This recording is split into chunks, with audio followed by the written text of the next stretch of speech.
السلام علیکم جی. اکثر ہمارے جب پیارے اس دنیا سے کوچ کر جاتے ہیں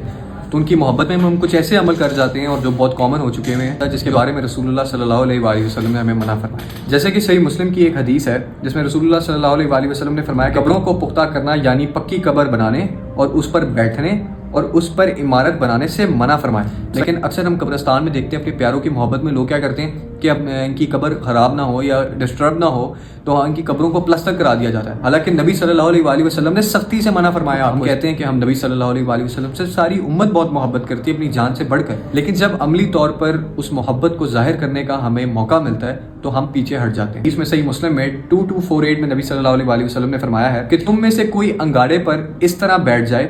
کہ وہ اس کے کپڑوں کو جلا کر اس کی خال تک پہنچ جائے, یہ اس کے حق میں زیادہ بہتر ہے اس سے کہ وہ کسی قبر پر بیٹھے. ہم قبروں پہ جا کے اپنے پیاروں کو جب ملنے جاتے ہیں قبرستان تو ہم ان کی قبروں پر بیٹھ جاتے ہیں چونکڑی مار کے یا اس طرح, اور ان سے یہ جو چیزیں ہم اتنی کامنلی معاشرے میں ہو رہی ہیں یہ بدعت کہ ہم قبروں کو پلسٹر کروا دیتے ہیں, قبروں پہ 3-3 4-4 عمارتیں بنائی ہوتی ہیں, حالانکہ نبی صلی اللہ علیہ وسلم نے سختی سے منع کی ہے. میں آپ لوگوں سے درخواست کرتا ہوں ہمارا جہاد اور ہمارا یہ فرض ہے کہ ہمارے ارد گرد یا ہماروں اپنوں میں اگر کوئی کسی کی فوتی اس دنیا سے کوچ کرتا ہے تو اگر کسی کے گھر میں ایسی روایتیں ہیں تو ہم یہ حدیث ان کے سامنے رکھیں اور ان کو بتائیں کہ نبی صلی اللہ علیہ وآلہ وسلم نے منع فرمایا یہ کام کرنے سے. آپ نبی صلی اللہ علیہ وآلہ وسلم کی تعلیمات ان کے پرنسپلز کے اگینسٹ کام کر رہے ہیں تو سوچ لیں جس نے دین کے خلاف کام کرنا ہے تو کیا وہ ایک اچھا مسلمان ہو سکتا ہے؟